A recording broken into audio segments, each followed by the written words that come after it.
Why am I here?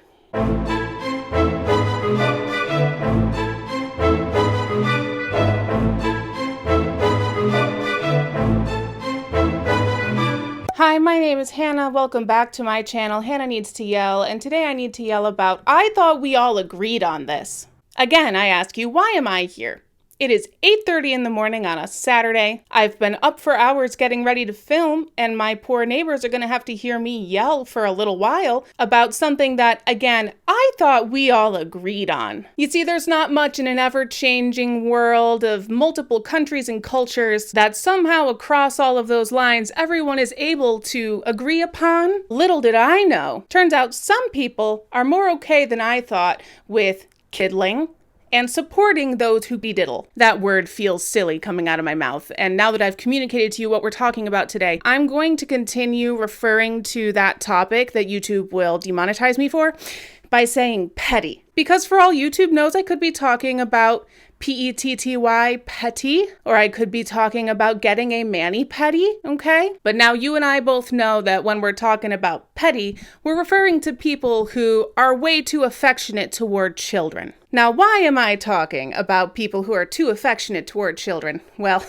I have thought for months, I bet the next thing I talk about will relate to Shane Dawson. I don't know how. He's been doing fine, I guess. I don't agree with a lot of the conspiracy theories he's peddling on his stupid podcast, and I think that those are damaging to put out into the world. But at the end of the day, it's the type of stuff that a critically thinking, smart audience member, which is most of us, can listen to and discern for ourselves what is correct. You know, I wasn't going to make a video about it because it didn't seem up to the level of a lot of stuff that I've talked about on this channel.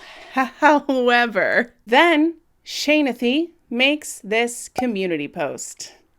If you can't tell, I'm standing because I'm angry. The post reads, "Big announcement! Starting 2023, the podcast will be weekly. Thank you at Destery Smith for editing today's podcast. I'm so grateful we met back in 2008, and I'm so excited to work with you and your new company, Triangle Face Productions, in 2023. Hope you guys are enjoying the new episode. Crying face, shiny heart, kazoo thing, or like party horn with streamers that everybody posts when they're celebrating something. I'm so excited I might puke. In a good way. I might puke. In a bad way." Now, if you don't know anything about Destery Smith, this might seem like a perfectly normal, if not kind, cute, complimentary, supportive post from one friend to another. And I would have interpreted this post the same way and just kind of shrugged it off had I not just begun to see YouTube videos going around with titles like, "Shane Dawson is dangerous and must be stopped," and "Shane Dawson is platforming an alleged predator," with this guy's face in the thumbnail. So I looked into the allegations against this Destery Smith person, and I learned a lot about him. Destery Smith has known Shane Dawson for a long time, and even used to host certain video series on Shane Dawson's channel. Based on this post, it seems the two of them have kept in touch over the years, and now the gang's gotten back together. Isn't that cute? Two canceled OG YouTubers teaming up to bring us the high-quality content that we can expect from Shane Dawson's podcast channel. Oh, how we love gathering around the YouTube to watch serial racist Shane Dawson, his eternal fiance Ryland Adams, and Shane's older brother, Jason or some shit, I don't know, discussing far-fetched conspiracy theories and heading down right-wing rabbit holes, while their paid employee, Chris, the youngest of the group by about a decade at least, is tasked with being the woke one. What a fun and cool and funky fresh time for us all, except for Chris. And now it seems our favorite foursome will become a fivesome, rounded out by musician and OG edgelord YouTuber Destery Smith. And I mean, he's just another problematic white boy. Why is this such a big deal? Well, imaginary audience member, let me answer your hypothetical question with a real question. What would you say if I told you that by watching Shane Dawson's podcast, you're supporting an alleged petty? What would you say if I told you that I'm not talking about Shane Dawson? Yeah. Turns out we have a whole lot to talk about here today. Trigger warning, we're about to start talking about all of the serious stuff. Grooming, CSA, CSAI, misuse of power, manipulation, all of the grossest, nastiest stuff. If that's too triggering for you, I totally get it. Now is your time to turn back. Go in peace, my friend. But the rest of us who are sticking around, get ready to dive in. Shane Dawson has chosen to platform a creator with allegations of illicit misconduct involving minors. Someone who uses copyright claiming to suppress victim testimonies, unlists his original apology video, makes music insulting his victims, and so much more. God, every photo of Destery gives the energy of, I say the N-word in private. Oh, wait, he does it on camera. Because it's being a bit of a In 2021, a veritable flood of allegations came forward, alleging that Destery was being intimate with underage fans, cheating, manipulating his friends, and being every flavor of shady under the sun. This isn't like a makeup scandal. This isn't someone making a shitty palette. This is crime against children, allegedly. Those are what the allegations are. So to say you were a shitty person in the past, to say that you were a cheater in the past, to say you were a bad friend, none of those things are anywhere near the same level as being a groomer and a predator towards minors. It's almost like you're relying on people to not know what you're talking about. So then the implication here is, oh yeah, I did shitty things, but I'm a human and I make mistakes like everyone else. But that's not the case. These aren't mistakes like everyone else. Leaving my best friend of 14 years was probably one of the hardest things I had to do, but it was a choice I had to make to be in integrity with myself. I've met a handful of people who have shared their experiences with me, and I think that the sad and scary thing is that we've probably only scratched the surface of the things that he's done.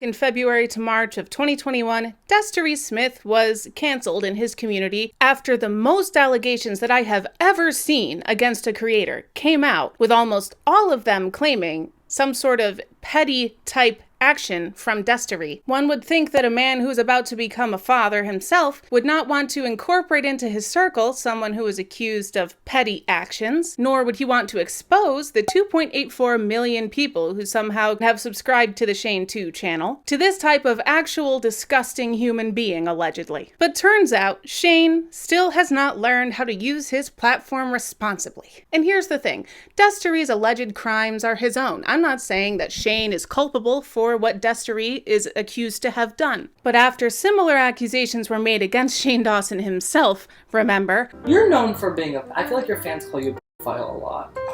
What? Shane promised us growth and change and all of that good shit we're always looking for from accused creators. And aligning yourself with this type of person, employing them, funding them, enabling them, is not growth and change, Shaney boy. No, you are not responsible for Destery's actions, but you are responsible for your own actions. And in this case, the action of promoting this alleged trash bag, linking his channel in your post and making it easy for your still young fan base to get in touch with him. Real sketch, my guy. If I was someone who believed that you had grown and changed, I would have expected better from you than this.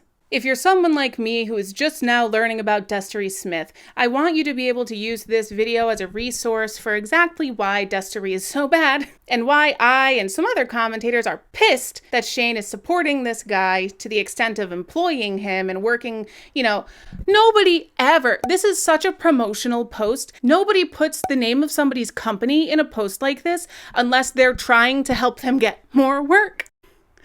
Stop!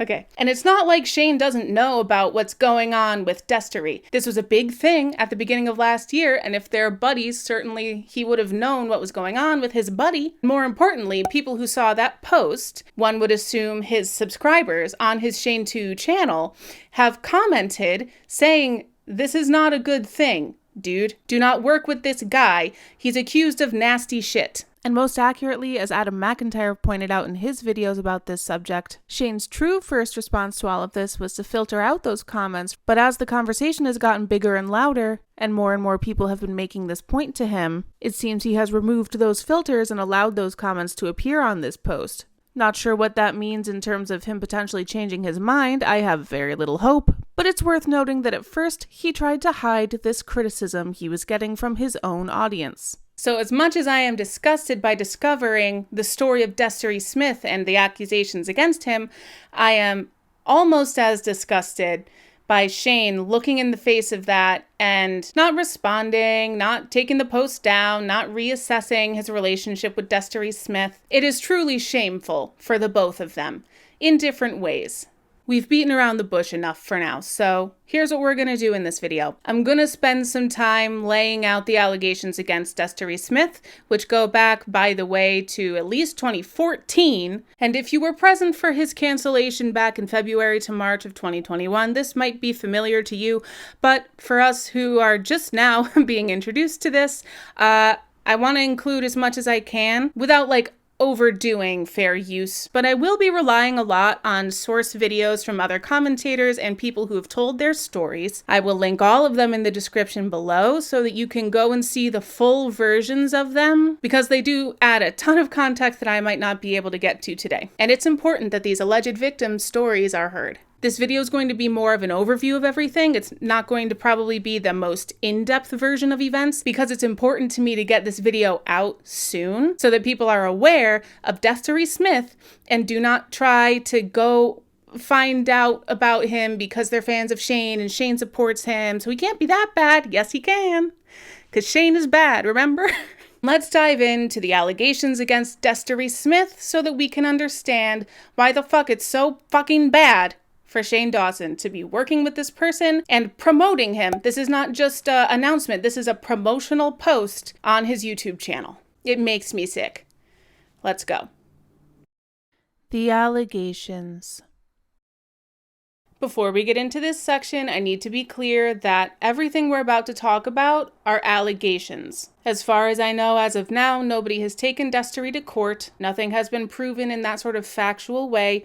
And I will also say, unfortunately, while there are a ton of allegations, there are not a ton of screenshots and other sorts of receipts, which makes a lot of sense to me because these girls were very young at the time that Destery was communicating with them. Most of the alleged victims were children at the time and might not have thought about the value of saving screenshots and receipts for the future commentary community that was going to blossom that had not yet really popped up on YouTube. The amount of people who have come forward in just the span of a few days is so high, they're mostly just accusations. However, one thing I will mention is that the second that these accusations came out, the second that these claims began against Destery, he went private on all of his accounts. He went private on Twitter, he went private on Instagram, and he went private on TikTok. A lot of people were speculating that he was going private to delete or remove a lot of his content that could be incriminating evidence to point to the fact that these girls are telling the truth. So I did a little investigating and thought, well, you know what, if he's deleting content on his other social media and that's why he's going private,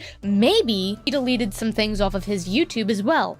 And sure enough, I went on to his social blade, and on February 12th, it looks like he deleted over 1.2 million views worth of content. Now, for somebody as popular as Destery, that can be maybe 1, 2, or 3 videos. For me personally, somebody who is going to private all of their content and delete a lot of their content just seems very suspicious to me after these accusations have come out. These are the alleged victims, alleged stories, and we have to treat them as allegations as much as I might believe that where there's smoke, there's fire.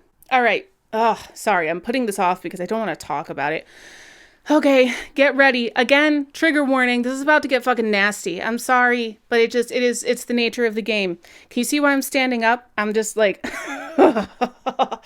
okay. So, as far back as 2014, there have been allegations made about Destery Smith being some sort of a petty. In 2014, a channel called Pop Trigger made a video discussing YouTubers taking advantage of their young followers, and they provided a list of popular YouTubers who have allegedly done this. Guess whose name happens to be on that list? So here's some people on the list, and I'm not familiar with all of them, so if I say their name wrong, just let me know. There is Tom Milsom, Mike Lombardo, Alex Day, Ed Bland, Tom McLean, Jason Neil Johnson, Destery Smith, King Russell. There are a number of examples and complaints and anonymous video responses that have been posted saying that this happened to me, this happened to me, that happened to me, and people just trying to make it known and speak forward so this can not continue to go on. And to remind you, this was in 2014. If the allegations go back as far as 2014, that leads me to believe that the actions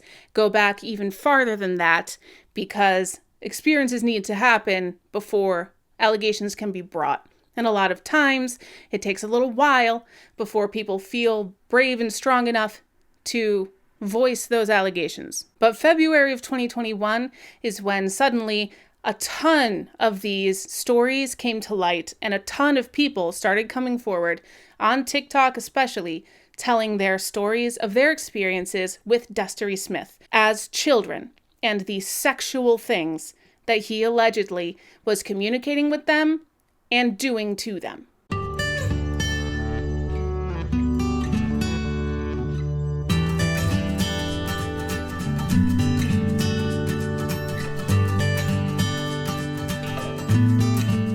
As I said before, he hasn't responded, but he kind of did respond in 2012. Whoa, you would date a 15-year-old? Don't you think that's kinda pedo-ish? Oh well, I still love you. I don't give a fuck. Period. Well, that's your answer. Just found out that a YouTuber that I used to actually send messages with, like, we exchanged messages for like a month, and he was really flirty when I was 6 fucking teen. Found out that he was outed as a groomer. He never sent me any like explicit things, but the messages were really flirty, and it made my little 16-year-old heart fly out of my chest, and then out of nowhere just stopped talking to me, and I was like, oh! And just to make things explicitly clear, I never flirted back with him. I think that's why he stopped talking to me, but I was 6 fucking teen. And if he did this to a fucking 16-year-old, he probably did this to younger kids too. I think I saw a video where a girl was 12.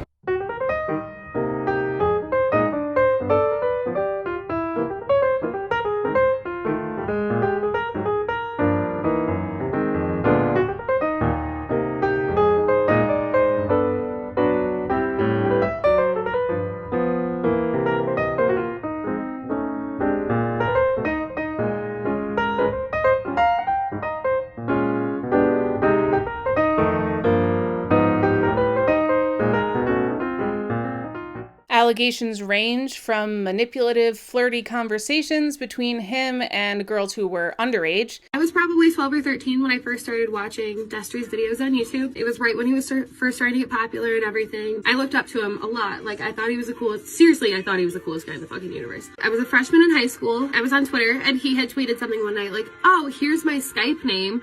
Add me on Skype, and if I have some free time, I'll add some of you back. Maybe I'll call you, maybe I'll message you, whatever. I was fucking 14, so I messaged him probably 3 times that night alone, just saying like, hi, I love you, hello, like, please notice me. Probably 2 months later or so, I was getting ready for school one morning, and I had a message on Skype. It was from Destery, and I opened it, and it said, hi, cutie, or something along those lines. I ended up talking kind of frequently, actually. He gave me his email so we could message on iMessage, and I thought we were friends. Like, I thought it was super cool, whatever. And then one night, I remember very specifically, I was sitting in my room doing homework. He texted me and asked if I could send him a video of me twerking. Anyway, so things kind of progressed from there, you know, whatever. There was one time that he had me send him some pictures, you know, so I sent him some pictures, whatever, and he texted me back a photo of his bed with cum on it and said, ooh, look what you made me do. Like, you can't send that to a 14-year-old, man. Like, look what you made me do. You shouldn't even send that to a fucking adult, because that's fucking weird. I was 14 and in high school, so I showed my friends because they liked him too. They're fucking assholes, and like commented on one of his YouTube videos like, hey dude, I just saw your jizz, or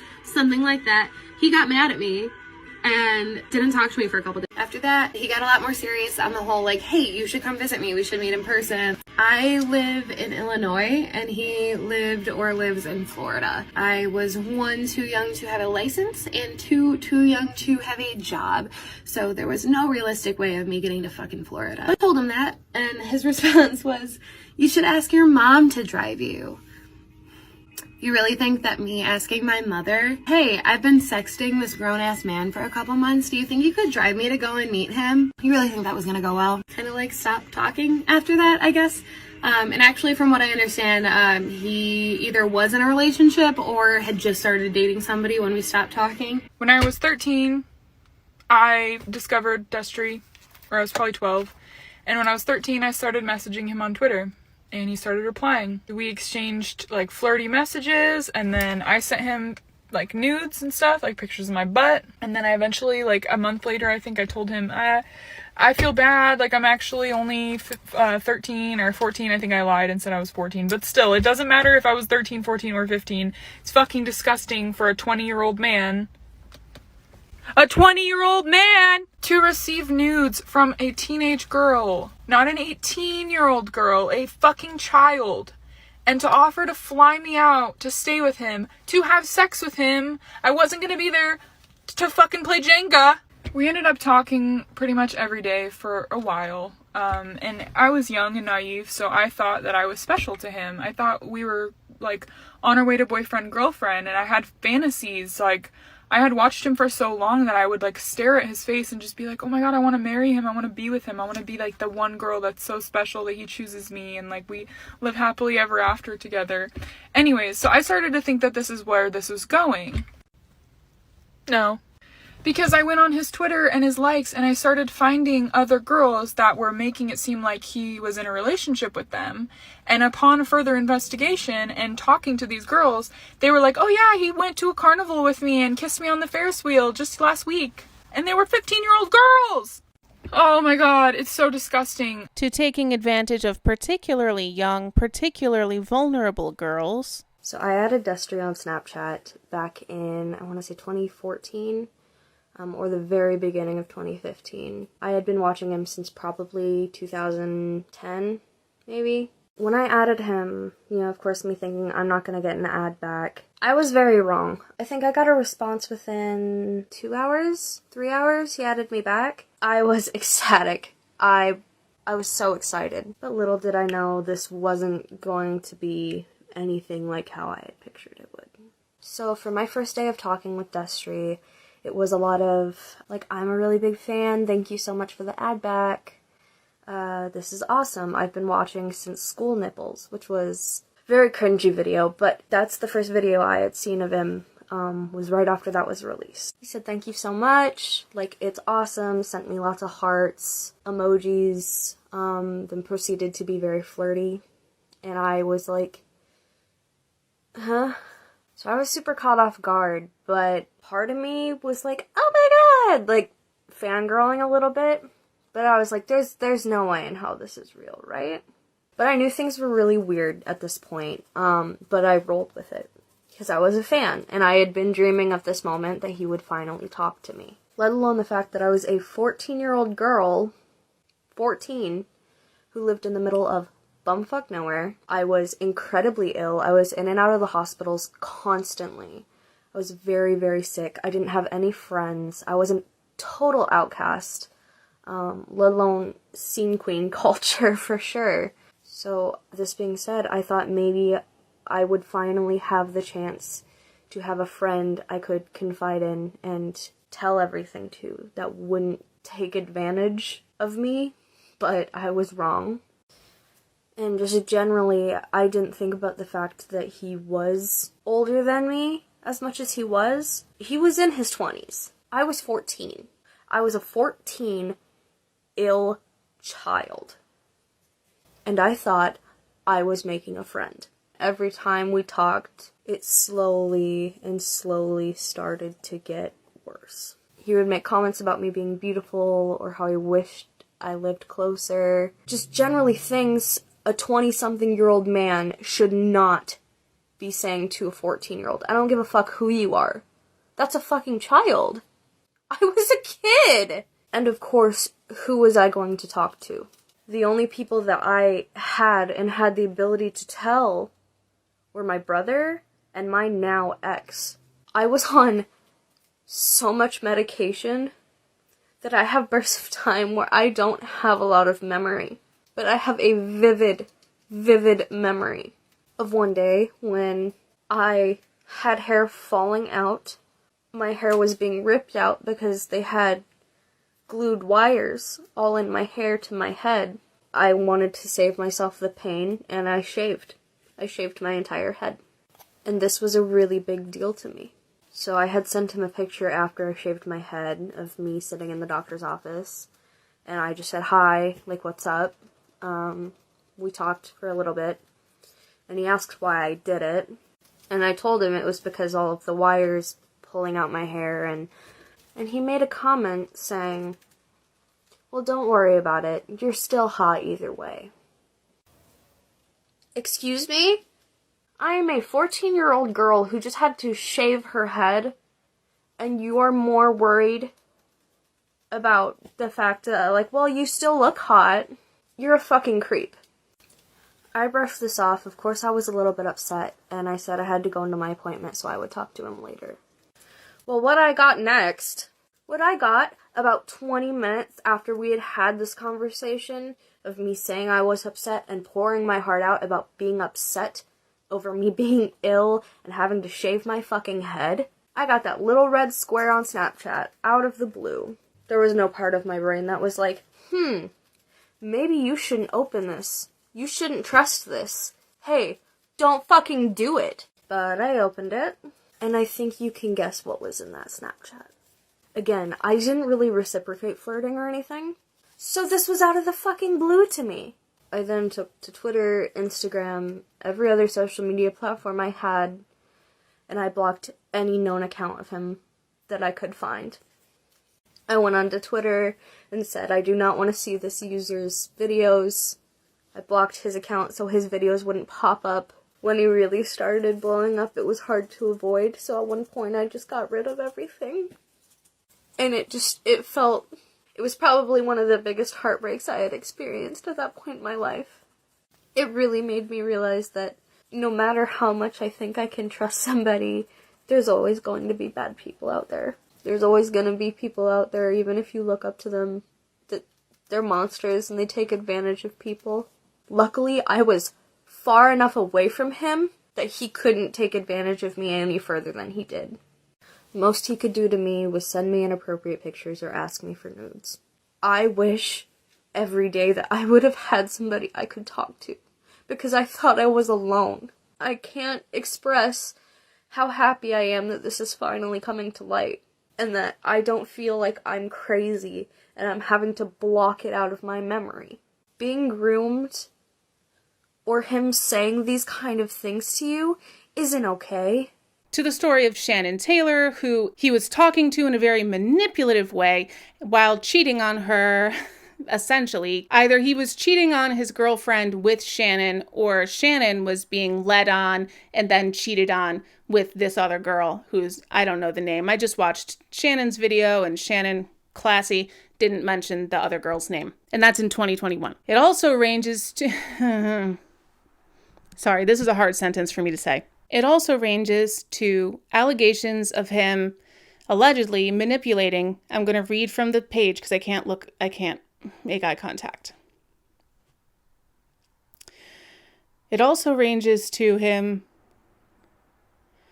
allegedly manipulating an unable to give consent 14-year-old girl into essentially being raped by him. To get vulnerable for a second, I'm sorry, I'm getting a little bit emotional because, to be honest with you, Destery looks a lot like the guy who essayed me. The story of this girl involves a lot of manipulation, a lot of pressure, a lot of coercion, until she finally gave in, a 14-year-old, and let him have sex with her. And it's just triggering for me to talk and think about because that's basically how my own essay went down. I'm going to play it because it needs to be heard, but again, eternal trigger warning, it's graphic. I'm going to put a timestamp on screen.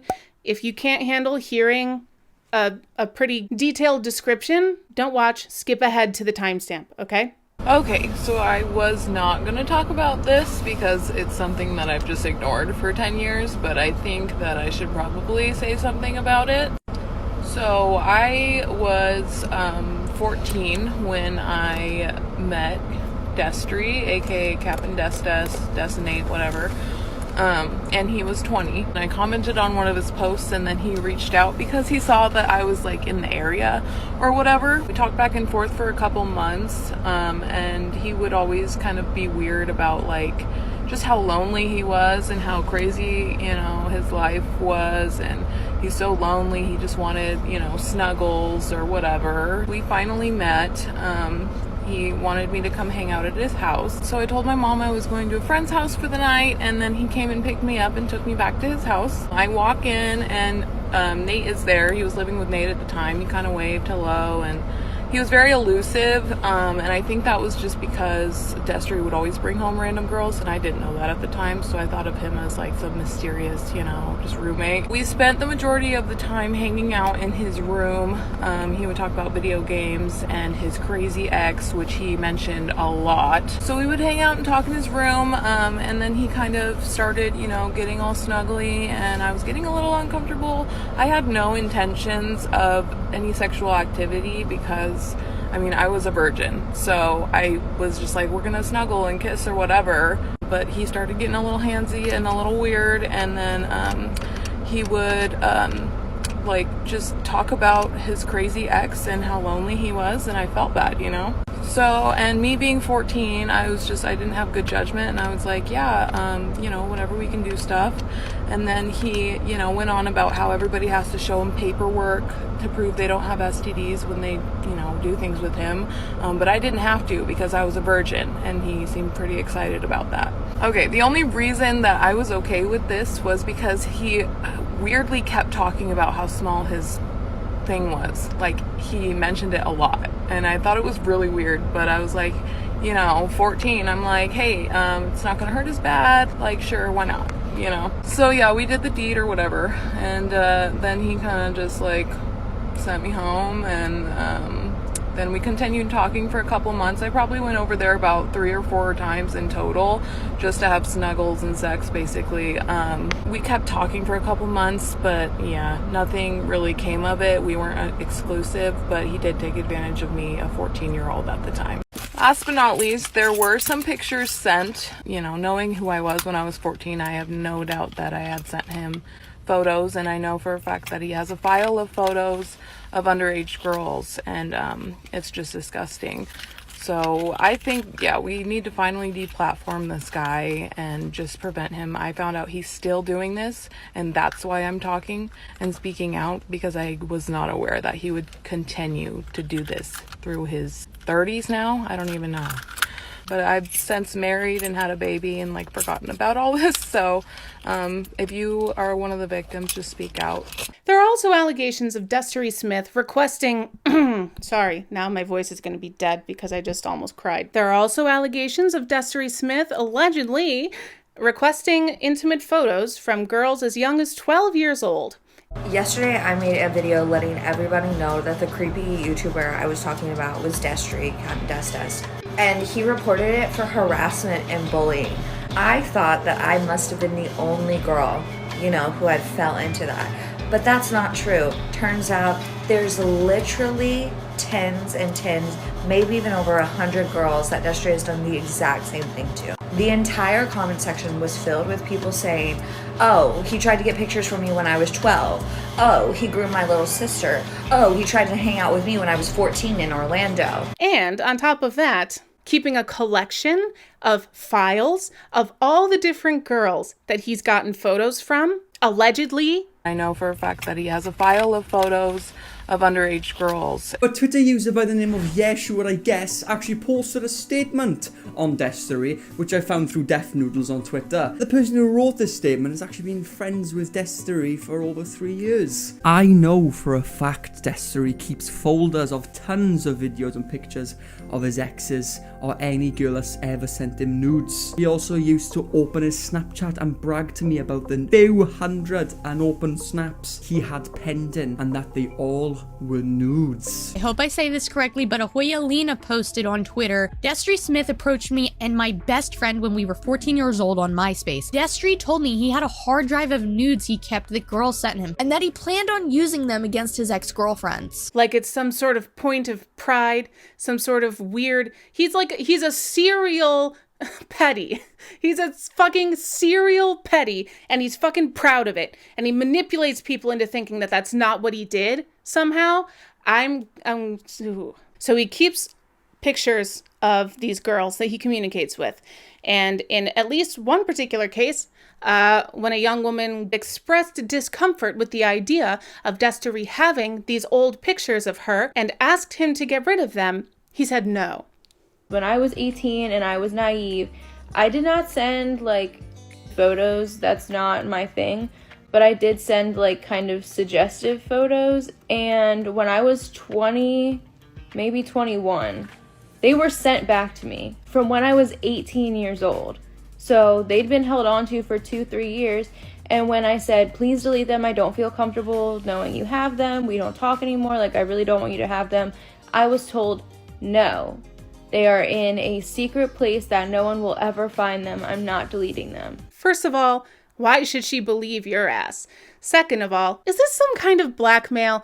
Because here's the thing. In this story, the young lady says, we don't talk anymore. He reached out to her. I did send like kind of suggestive photos. And when I was 20, maybe 21, they were sent back to me. Why would he let her know that he has those pictures and that he's not going to delete them unless he was going to do something with them? You know, like, why? Unless, again, it's a point of pride for him to hold over his victims' heads, alleged victims. That he planned on using them against his ex-girlfriends. Which is, again, gross. So to recap, we have a dude who since 2007 to 2008, 2009, about 15 years, has been serially communicating with minor girls, manipulating them with his ooh-woo sad boy personality and talking style into thinking that he is their friend and that they're special to him, and then requesting photos, requesting that they come visit him, offering to fly them out to meet him. And when he does meet those girls, it's not to play Jenga. I wasn't gonna be there to fucking play Jenga. He allegedly has committed CSA. He has allegedly a vast collection of CSAI. And all of these actions, all of these allegations ring a few bells for me. First of all, the way that he interacts with all of these girls sounds a lot to me like grooming. So let's talk about that real quick. What a light, fun video this is. On grooming. I don't usually rely on Wikipedia as a source. I'm old school like that. But I do like the way that they define child grooming because it's in layman's terms. A lot of definitions use words like manipulate, abuse, exploit, and those are kind of vague terms at times. So, as Wikipedia says, which I appreciate, child grooming is befriending and establishing an emotional connection with a minor, and sometimes the child's family, to lower the child's inhibitions with the objective of sexual abuse. Child grooming is also regularly used to lure minors into various illicit businesses, such as child trafficking, child prostitution, cyber sex trafficking, or the production of child pornography. The term is outdated, but I would say that the images that Destery was allegedly requesting from all of these girls would fall under that category. All of these girls tell stories of how he connected with them, he made them feel special, he made them feel like they were friends. Some of them even thought they were the one, they were gonna marry him. That's how you get kids to give you shit that you want. Darkness to Light, an organization aimed at ending child sexual abuse, gives a little more of that technical description like I was telling you about. They say, child grooming is a deliberate process by which offenders gradually initiate and maintain sexual relationships with victims in secrecy. Grooming allows offenders to slowly overcome natural boundaries long before sexual abuse occurs. On the surface, grooming a child can look like a close relationship between the offending adult, the targeted child, and potentially the child's caregivers. What this is bringing to mind for me is one story. He got a lot more serious on the whole, like, hey, you should come visit me, we should meet in person. I live in Illinois, and he lived or lives in Florida. I was 1, too young to have a license, and 2, too young to have a job, so there was no realistic way of me getting to fucking Florida. I told him that, and his response was, you should ask your mom to drive you. You really think that me asking my mother, hey, I've been sexting this grown-ass man for a couple months, do you think you could drive me to go and meet him? You really think that was gonna go well? So Destery's an idiot, but also apparently he might have been familiar and comfortable with the tactic there of trying to befriend the parent in order to get to the child. Continuing on, the grooming process is often misleading because the offender may be well known or highly regarded in the community.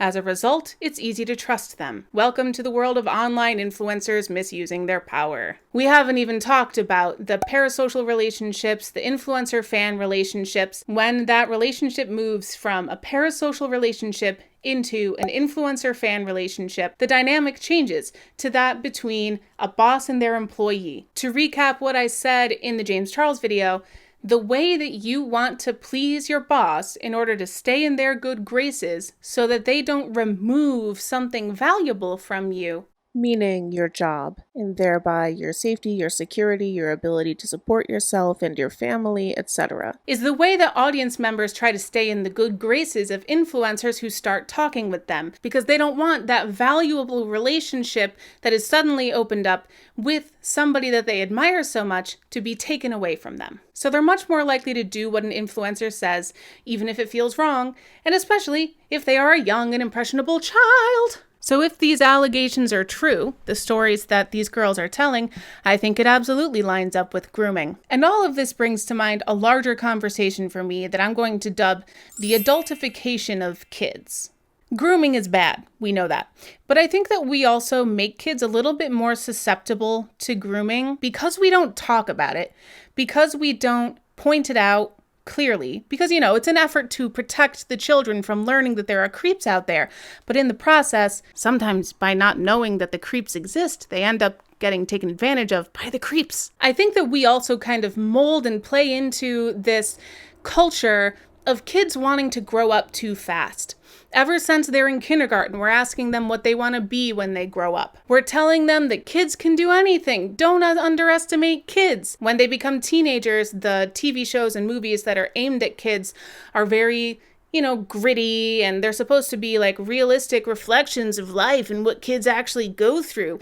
But I would say that it's exposing them to a lot of adult behavior that honestly, most kids don't necessarily experience. Like, there are so many teen dramas that are just like dark and full of like drugs and alcohol and sex and stuff that adults are writing for teenage characters that are played by adults. And so all of these adults are creating this world, this universe of a show or a movie where for some reason they've decided that this is how teens act, and teens do all of these very adult things. So teens watching those teen dramas certainly feel like, oh, this is what teens do. I'm a teen. I should do this shit. Or they might even catch some FOMO if they're somebody like me, grew up sheltered, and feel like, oh, this is what all the teens are doing, and I'm a teen. I need to learn about this so I can participate and be cool like my classmates who obviously they're doing this stuff. So we're all doing this stuff, right? This is teens doing teen things. Even though all of it is illegal for teens, most teens are not doing that shit. And while I get wanting to bring awareness to the certain things going on, like teenage drug use, teenage drinking, teenage pregnancy, I would argue that's what documentaries are for, not scripted TV shows. There's a fine line between awareness and promotion, and I feel like there are a lot of times when we cross that line into the promotion zone. And it's especially creepy when, again, the people who are creating these storylines where these teen children are doing these things are adult people with fully formed brains, aware of the consequences of all those actions that the teens might not be aware of. And in a way, it feels like fantasizing about these teenagers in these very adult situations. Yeah, I know, it just sounded a little creepy when I said it that way, because I kind of feel like sometimes it is, sometimes it's not, sometimes it's just creation, sometimes it's just reflecting what people actually went through in real life, but it's hard to tell. There's just so much of it. There's so much media that reflects kids having these gritty, dark experiences. People need to be responsible for the media that they create, the art that they put out, Now that we, especially in this day and age, have so much access to media on our phones that we keep with us at all times, especially kids. Kids are getting phones and iPads from the age of like 0 at this point. You need to think responsibly about what you're putting out into the world, who's going to see it, and how they might react to it. I'm tired of these sensationalized, inaccurate stories being told about children because, like I said, I feel like it makes them more susceptible to grooming because it makes them more willing and even eager to want to do these things that adults are telling them they should be doing as teens. Take responsibility for your work, for the media you put out, and maybe don't do that. You know?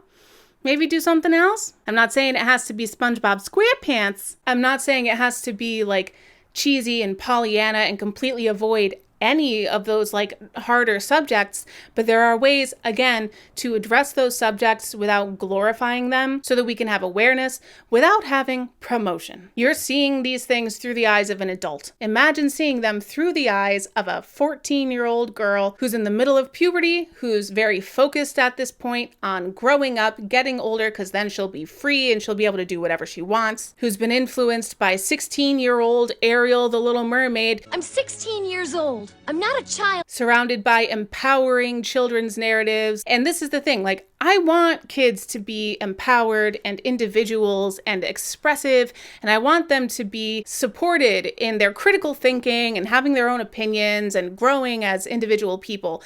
I'm not saying to stifle that, but I'm saying there are certain influences that don't need to be represented on TV and in the media to the extent and in the way that they are, because I feel like it puts teens in danger of being susceptible to this type of shit because they think it's normal.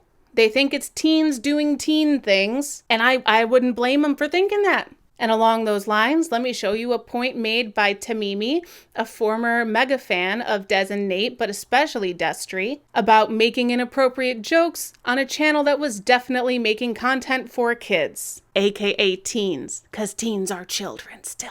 Des and Nate's audience was definitely around the ages of 12 to 17 years old. And in a lot of their videos, more specifically Destery's videos, he would make a lot of really inappropriate jokes. Inappropriate jokes that maybe shouldn't have been for a target audience of teenagers. And that, ladies and gentlemen, is the screeching seagull. He's actually using these inappropriate situations in his videos to lure in teenage followers and making that type of language comfortable and okay with them for when he starts talking to them personally. I love you.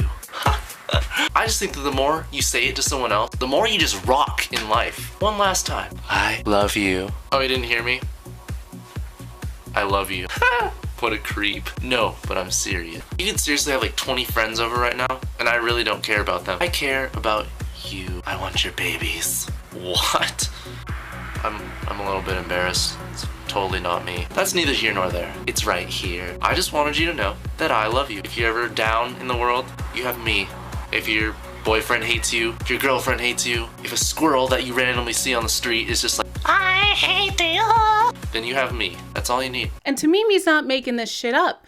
In 2021, in his My Thoughts non-apology video, Destery says what his brand is. My brand is sexual jokes. My brand is weird, creepy humor. It's always been that way, and it will probably always be that way. It's just who I am, and that's presumably why you started watching me in the first place. And it's not like he doesn't know that his audience is kids. He's been on the internet for 15 fucking years. You're gonna tell me that he's never once in all that time looked at his YouTube analytics and looked at the demographic page and scrolled down to see the little thing that breaks down the ages of everybody watching? Yeah, there's a category for teenagers. You can tell when teenagers are watching your shit. This is exactly the type of stuff that Shane Dawson was also accused of back in 2020 in his final stage cancellation.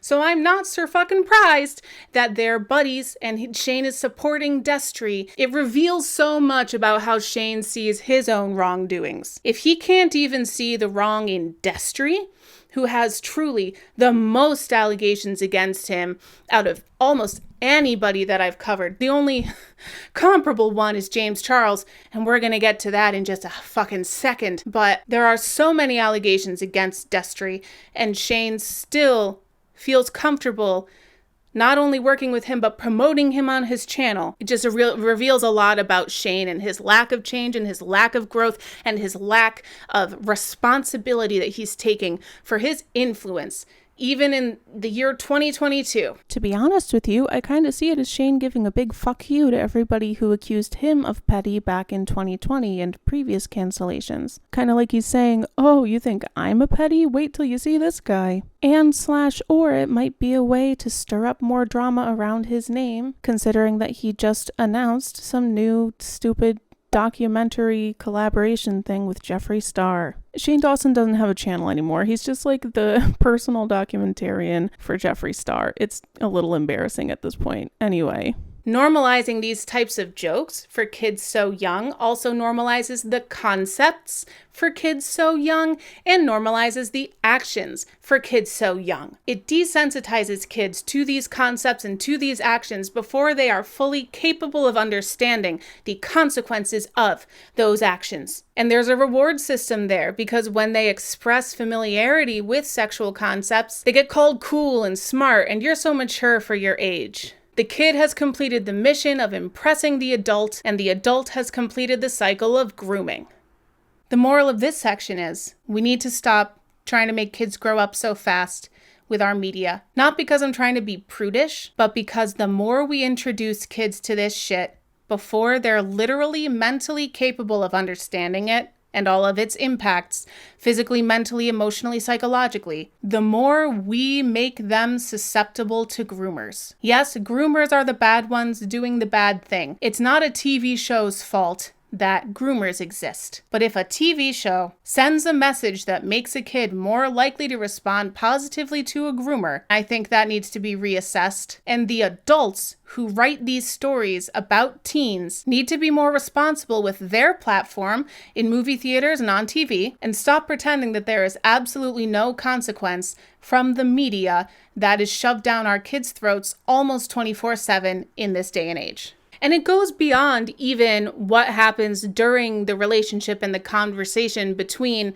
the groomer and the victim. I really didn't ever want to come forward about this because every time I wanted to, I just felt so many emotions and so many traumatic memories surface. And for a long time, I really held on to hope that he was a good person deep down and that he just made mistakes and that he would change. I love this young lady's optimism just about as much as I grieve it. I love it for its hope and its purity, but I also grieve it for the pain that it has clearly caused for her. As soon as I heard her say this about, I hoped deep down he would actually be a good person, my mind flashed to Beauty and the Beast, where the sweet young woman tames the big ugly monster and finds the prince within. Oh, what a fanciful tale we were told as children. But doesn't it also perpetuate the idea that women need to fix men? Or in Belle's case, beasts? Belle was an absolute catch, a 10 out of 10. And yet, in this story, she still succumbs to Stockholm Syndrome and falls in love with her captor instead of spending her energy trying to escape and get the fuck out of there so she could live freely in a relationship that she wants and asked for and is more healthy. And this is a kids' movie. What a lesson to teach kids. No wonder more kids don't come forward about abusers and predators. They're taught to see the good in monsters. Birds of a feather. Now, I mentioned a little bit ago that I am seeing some similarities between Destery Smith and James Charles, and since I did such a big, long series on James Charles, I thought you all might find that interesting, if not foreboding. If you think that James is bad and should be deplatformed, you should be about 10 times more concerned about Destery Smith. There are so many similarities between the experiences of James's victims and Destery's victims.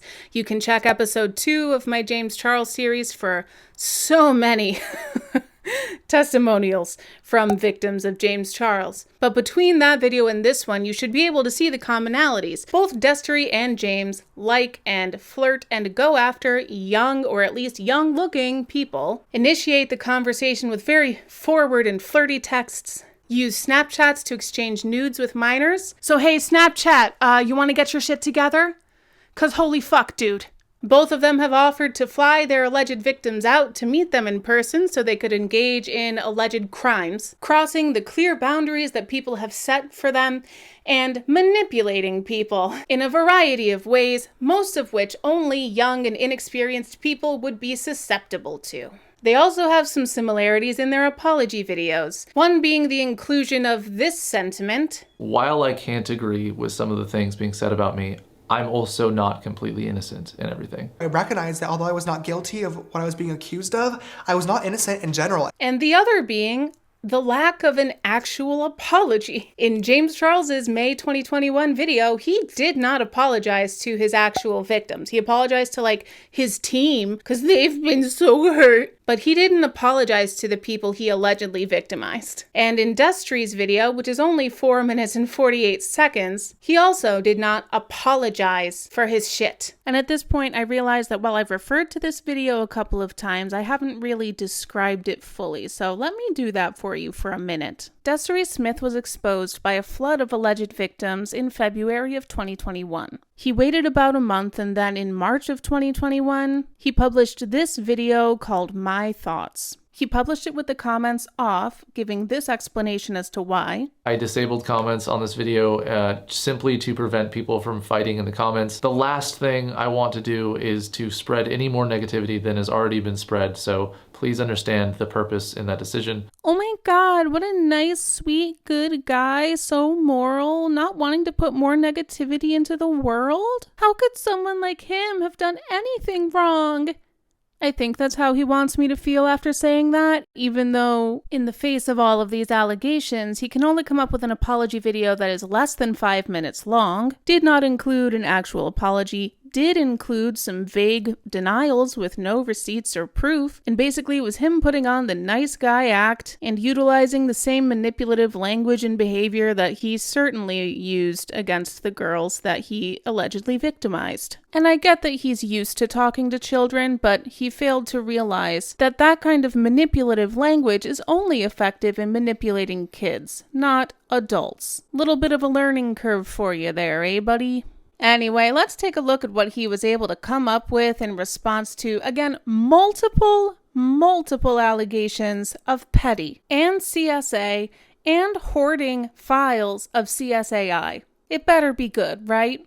So I took some time away from the internet to try to assess how to handle everything going on right now, in the hopes that what I say will reach an actual audience and not just people that want to see me fall. This is what these motherfuckers refuse to understand. Nobody just arbitrarily wants to take down a YouTuber out of nowhere for no fucking reason. Sure, cancellation tends to be sudden, but that's because all of a sudden we find out about some disgusting actions that you've been doing repeatedly for years and how it's been impacting other people. This is not about destroying your goddamn YouTube career. It is about protecting your future potential victims. Okay. I'm sure that strategically this is just an appeal to whatever remaining child audience he has, trying to guilt them if they've been wavering on their loyalty to him, but it's really pathetic to see from a grown man in his 30s. Holy shit. So first off, I just want to say I am aware of accusations being made against me, and what I can say is while I can't agree with some of the things being said about me,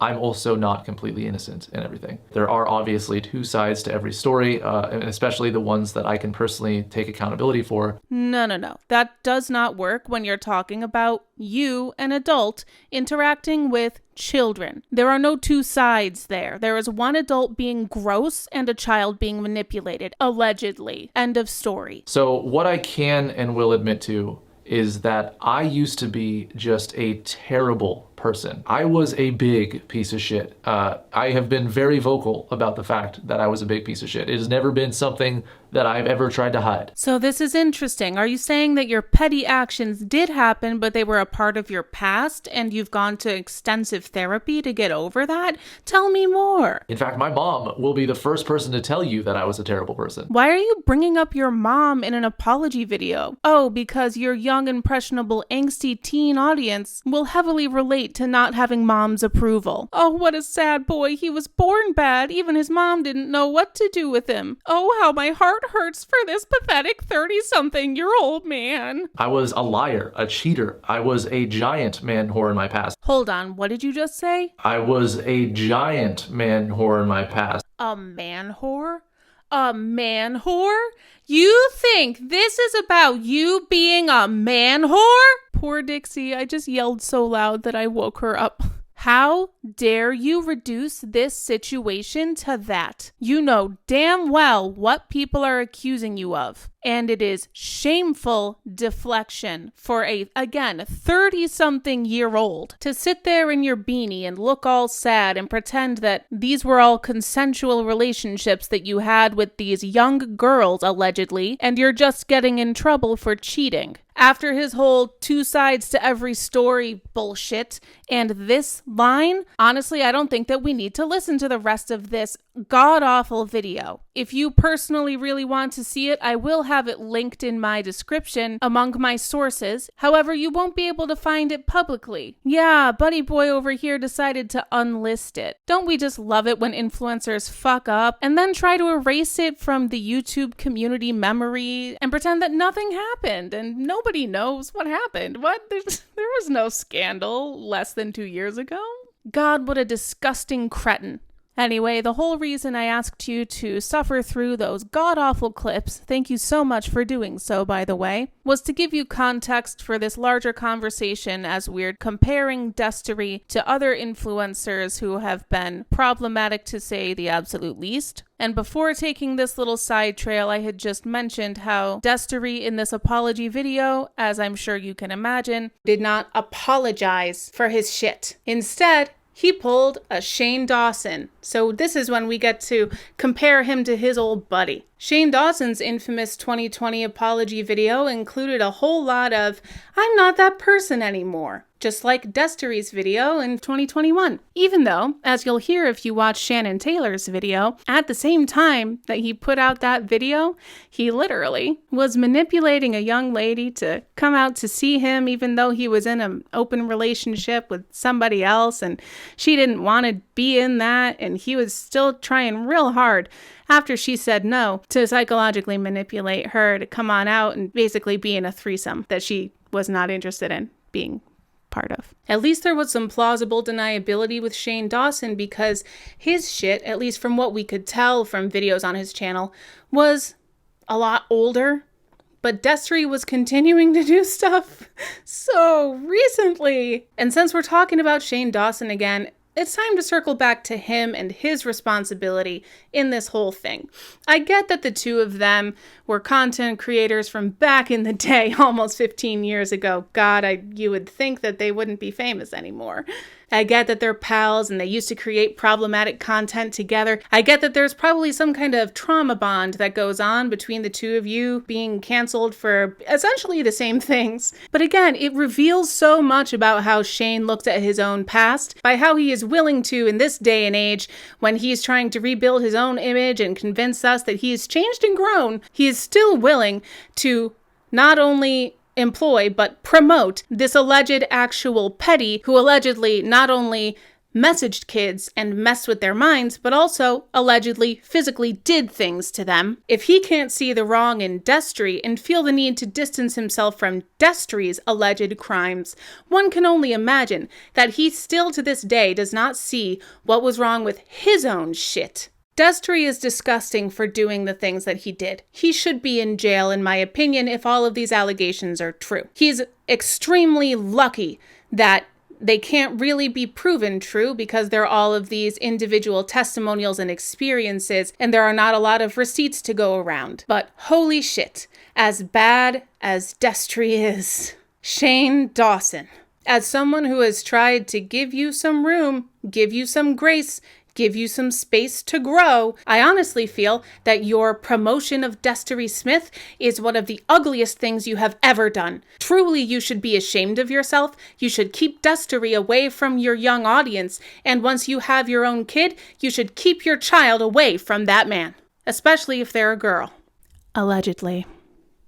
Yeah, folks, don't be fooled by Shane Dawson's self-deprecating jokes, boring vlogs, and journey to becoming a parent. He has not learned a damn thing about how to use his still way too large platform responsibly. Either he does not see or does not care about the influence he wields, so it doesn't occur to him to think twice about publicly associating with and promoting a literal, alleged, petty, or he's fully aware of his influence, and he's trying to get Destery Smith some work, which is why he mentioned the company name in the post. He's trying to help out his old buddy. He's trying to enable and support this man continuing to be employed and influential instead of being in jail where he belongs. I've never been more grossed out by Shane Dawson in my whole life. Conclusion. Alright, this has been a lot to digest, so I'm going to leave this video here. I have a feeling that more is going to come out and more might develop over the next couple of weeks, as hopefully more people call out Destery Smith and Shane Dawson. If more stuff continues to unfold and go on about this situation, I will do follow-up videos as needed, but I wanted to start with this baseline of information so you can understand why I and others are upset.